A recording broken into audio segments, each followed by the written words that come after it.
House Bill 1519 deals with Missouri healthcare conscience in relation to sex reassignment and gender identity.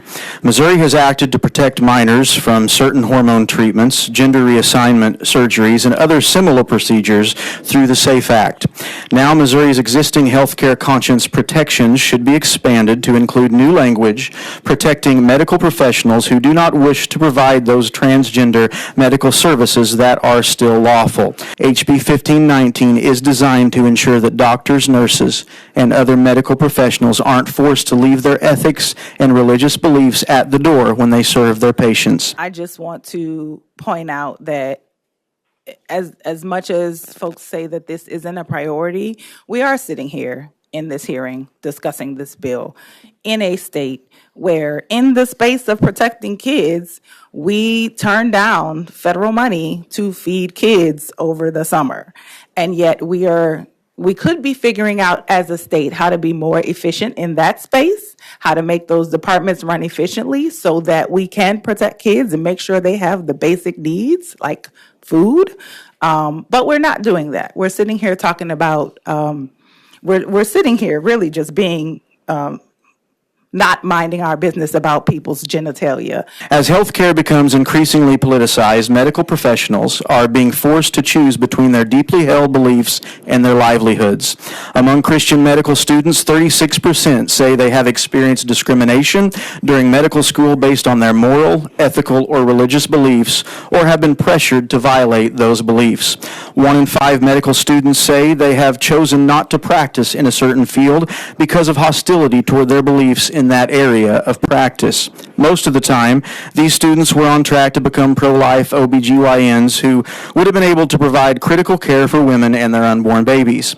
9 out of 10 religious doctors, nurses, and other medical professionals say they would rather stop practicing medicine than violate their ethical, moral, or religious beliefs. Regardless of your beliefs about the practice of medicine, we should all agree that those in the medical field should not be forced to participate in prescribing drugs and performing procedures that violate their core beliefs. So the particular bill that I'm presenting is very narrow. What I am saying is there are medical professionals that do not want to participate in giving someone sex change drugs or putting someone into surgery for a sex change. I understand that, but I'm asking specifically, how do you define an ethical belief?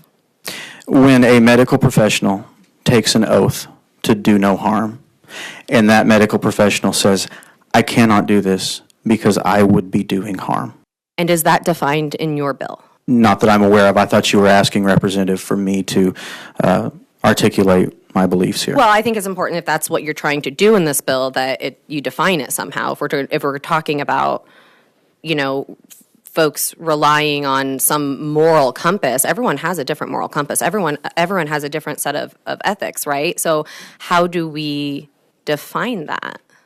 So, Representative, I would certainly be open to having discussions with you or anyone else who may want to talk about defining that. It's certainly understandable, and I think by any reasonable individual, even if they don't see eye to eye on this issue with me, it's understandable that some medical professionals would not feel right doing these surgeries and giving these drugs to individuals. They believe they are doing harm. And in that particular instance, they shouldn't be discriminated against for choosing not to violate their conscience. Okay.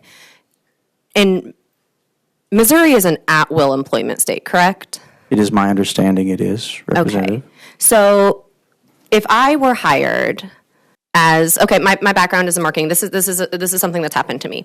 My background is in marketing. I'm a copywriter. I worked for an ad agency that was very conservative and had some conservative clients.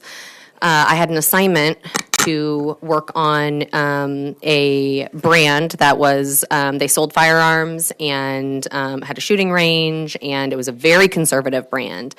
And at no point in my employment did I raise my hand and say to my employer, I want to keep my job and not do the assignment you assigned to me. Can I keep my job? Can I still get promoted in a few months? No, that's not my question. I want to present that because I think it's important to note that providers do not have a constitutional right to be a doctor at any given institution. So why are we protecting that? Representative, first of all, I want to go back to something you said earlier. The analogy that you made, I think, is a flawed analogy. When you're talking about dealing with a situation where you're manufacturing firearms, where that is what you're doing, and if an individual has an objection to that, and trying to compare that to folks in the medical community who get involved in the medical... I'm talking about an ethical objection. I had an ethical objection. So My ethics told me so that I didn't want to do that. But you know, I did it because I was employed by that person and I wanted a paycheck. So, Representative, you're talking about a situation where firearms are being manufactured. I'm talking about a situation where individuals are being cared for. And there is a certain procedure that some folks find acceptable that many do not. And many view that as doing harm, and they wish not to be involved in that. I absolutely believe that they should have the right to not be discriminated against. But do you see your bill as being in conflict with the fact that we are an at-will employment state? No. I think protecting freedom of conscience must be a priority.